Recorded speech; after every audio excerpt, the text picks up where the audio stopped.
প্রশ্ন হলো, রেলপথকে ভারতের জীবনরেখা বলা হয় কেন? এই কোশ্চেনটা আজকে আলোচনা করব, যেটা জানা অনেকের দরকার থাকে, মাধ্যমিক পরীক্ষার্থীদের জন্য ভীষণ গুরুত্বপূর্ণ। সিবিএসসি বা আইসিএসসি স্টুডেন্টদের জন্য যথেষ্ট দরকার থাকে। রেলপথকে ভারতের জীবনরেখা বলা হয়।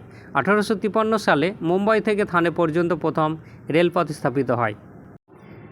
ভারত বর্তমানে পৃথিবীতে 4র্থ স্থান অর্জন করেছে। এটা প্রথম পয়েন্টে লিখে রাখতে হবে। এরপর আসছি নাম্বার 1-এ, রেলপথে এক প্রান্ত থেকে অন্য প্রান্তে যাতায়াত করা সহজ। নাম্বার 2, রেলপথে ভারী ভারী জিনিসপত্র নিয়ে যাওয়া সহজ হয়ে থাকে। তারপরে চলে আসবো নাম্বার 3, নিরাপদে ভ্রমণ করা সম্ভব, ঝুঁকির পরিমাণ কম হয়ে থাকে। রেলপথের মাধ্যমে আমরা জানি যে যাতায়াত করা হয়ে থাকে নিরাপদ। রেলপথ যেখানে যাওয়া সম্ভব হয় না, সেখানে রেল কোম্পানি ব্রিজ তৈরি করে যাতায়াত করে রাখে, ফলে সেখানে যাওয়া আসা করাও সম্ভব হয়ে থাকে। তাহলে এগুলো থেকে বোঝা গেল রেলপথকে ভারতের জীবনরেখা বলা হয়ে থাকে। তাহলে এই আনসারটা মাধ্যমিক ক্যান্ডিডেটদের জন্য ইম্পর্টেন্ট থাকে। এই উত্তরটা লিখে দিলেই ফুল মার্কস পাওয়া যাবে। আবার আলোচনা হয়ে থাকবে নেক্সট পরবর্তী প্রশ্ন উত্তরগুলোতে।